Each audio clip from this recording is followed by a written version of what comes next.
92.3 Amp Radio. So we are New York's new 92.3 Amp Radio. I'm Astra, hanging out with my boy Steve Aoki. Welcome! Yeah. Oh my goodness. I wouldn't say welcome to New York because I know you're here like tons of times. Yeah, I always want to feel welcome here. This is it's my second home. I love this place. We love giving hugs. I'm giving you a hug. But congratulations first on your new album, Neon Future 1. Thank you. Awesome.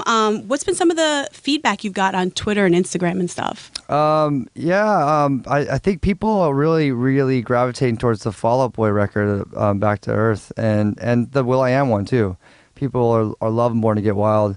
Now, you were just on Jimmy Kimmel, right? Yeah. Dude, I saw that whole entire performance. Intense. Yeah, that was awesome.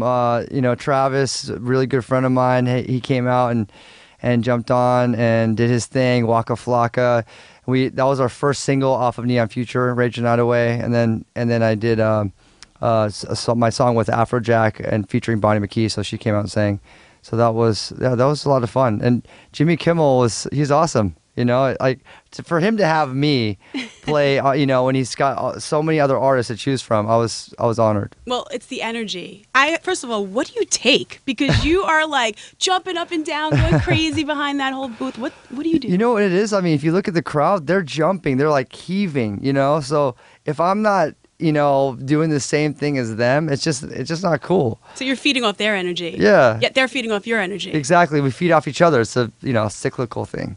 I love that. Now I'm hearing part 2 is coming out next year of your album. Any cool collaborations we could expect? Snoop. That's a really exciting one. The song isn't quite finished yet.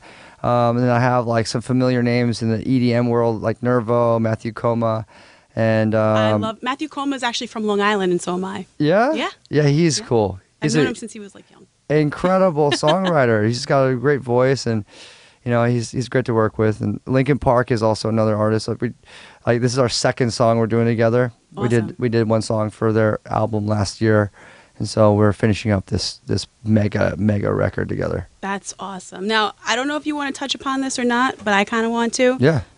That deal with Wunderground and that T-shirt that they made that's supposed to be a joke. Yeah. But meanwhile, they're claiming it's fake. What's the deal with that? Well, yeah. So, if they hit me up directly and they're like, okay, let's do this shirt and, we'll make some money together, it could have been a different story. But instead they do their own thing on their rogue mission. And I think my team, which they're like my radar. They're like, okay, here's like some weird stuff happening over here.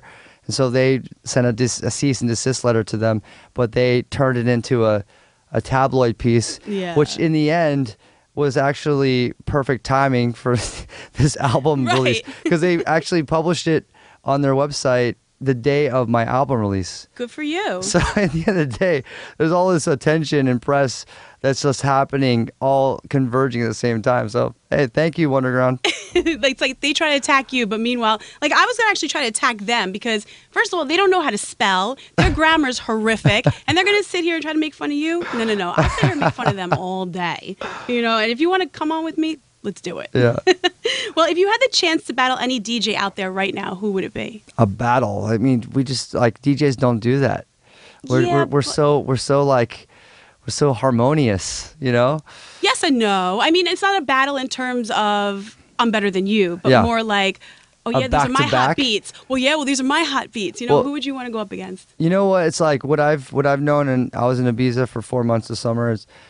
There's so many DJs doing back-to-backs where we'll jump on and we'll play with each other, and it's sort of a battle, but it's friendly. It's like, okay, you got this heater that everyone's jumping off to.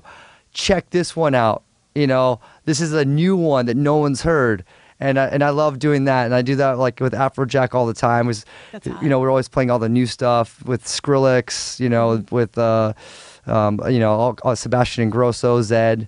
So it's hard to pick one. You know what I mean? I know there's so many, and everybody's so good. It's like, who do you pick? Yeah. So let's talk about some of your remixes. You've done stuff for hip hop artists, pop, rap, rock.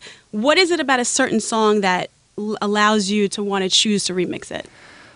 The vocals, mainly. The hook, the vocal, because that's what you're really working with. That's like the template that you want to take from. You might take some of the, some stems of the music and incorporate in your remix, but I usually just take the vocal and then rework it into my own world. Mm-hmm. So like, for example, like what have I done lately? I just remixed the Chainsmokers' new single Kanye. Oh, okay. And it's, I just made it. The drop was like more radio friendly, so I wanted to make mine more club friendly. So I teamed up with these two guys called Too Loud, and then we put both of our spices in there and then cooked up this banger of a remix. That's sick. That's sick. Now, EDM, if it ever does start to change, how do you plan to evolve? I mean, we're always evolving, and I think the evolution really happens when you're in the studio. So when you're in the studio, you come up with ideas that are, you're thinking in the future. You're thinking how you don't want to produce music that is of its time now. Right. You got to think like, what are people going to want to hear later on? So it's like important to know what the context of the space is now, so that you could take it, modify it, and make it just a bit more advanced. Is that like the Steve Aoki formula? Because I like that. Yeah, it is. It is, definitely. It's, we're all heading to this neon future. So. I love that tie-in right there. So, all right, let's talk about like EDC, Coachella, Tomorrow World. You don't have to pick one of those, but which party is the ultimate party that you absolutely love spinning at? The best festival in the world, hands down, is Tomorrowland in Belgium. Oh. Hands down. Why? Tell me, like, bring me into that. Like, tell me what I would expect if I were to go there for a day. Okay, for one, the people are just so happy. They're so happy to even be in there because it's so hard to get in. It sells out in seconds to minutes. Wow. Like hundreds of thousands of people are trying to get in, millions, and only a couple 100,000 people make it in. Wow. So it's kind of like a lottery ticket in a way. So when you're in it, you feel alive from everyone around you. And they feel, I mean, the reason why it's so fanatical is because the production of this festival is nothing like you've ever seen anywhere else. Like, you don't see any metal. You see, like, just different... It's like a circus show. Yeah, it's a big show of, whatever theme that they're doing. And it's incredible, the kind of production that they put into the festival. That's awesome. Can I roll with you next time? Yeah. Because it looks so crazy. Oh, yeah. I would just love to experience it, even for like a day. Yeah. I'll go for a day. How about that? All right. Now, favorite places to go when you're here in New York City? Hit me with it. Favorite places to go? Well, I got to stop at my restaurant. I have a restaurant in town. Okay. Which is? It's called Dudley's. It's on Lower East Side on a corner of Broome and Orchard. What do you eat there? I actually order like 12 things because it's like a lot of small dishes, and I go with my friends, and I always want to try everything again. How do you keep your little tiny figure there eating 12 different dishes? Dude, the food is so healthy. It's like all seasonal, organic, farm to table, and it's really small and quaint and cute. It's like a really awesome spot. So you gotta check it out. You know what? You gotta take me. Okay, all right. What are you gonna be for Halloween? Halloween, I always think like the day before what I'm gonna be because I don't know where I am. Okay. So it all depends on like what city I'm in, what country, and what sort of props are around me. So I'm not the one that I'm not the kind of guy that thinks it out too far in advance.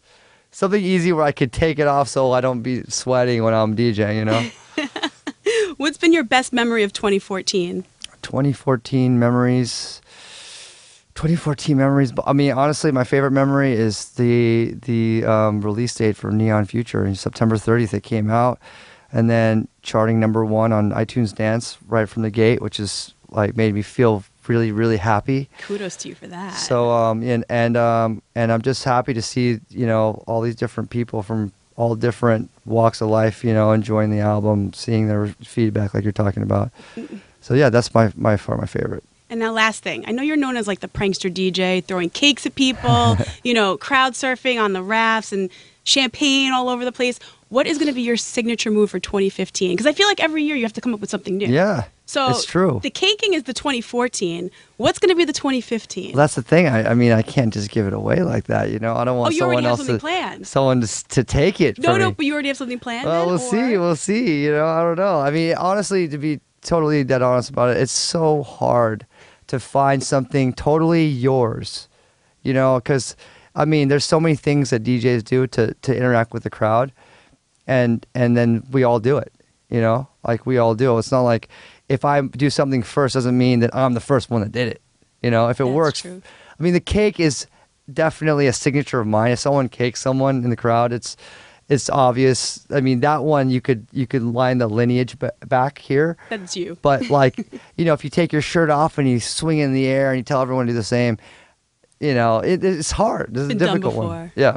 See, I was thinking you should take a wad of like singles and just throw them out there. You know, I mean, I know they say make it rain and stuff, but you know what? People would love that. You know what Jay-Z did at Made in America? Instead of throwing ones, he threw $2 bills. And that made like press tabloid news actually. Because it's actually smart because $2 bills are a sign of good luck. So he's like sharing good luck and good fortune, you know? Well, I'm gonna help you come up with something good. Okay. I'll come back with you. Yeah. I don't know. I'll converse a couple people, come up with some ideas, and I'm gonna come back with you with some ideas on that. But thank you so much for stopping by here. Thank you. And good luck on that album. And we cannot wait to hear the next songs that you come out with. Yeah. Awesome. Thanks. Cool.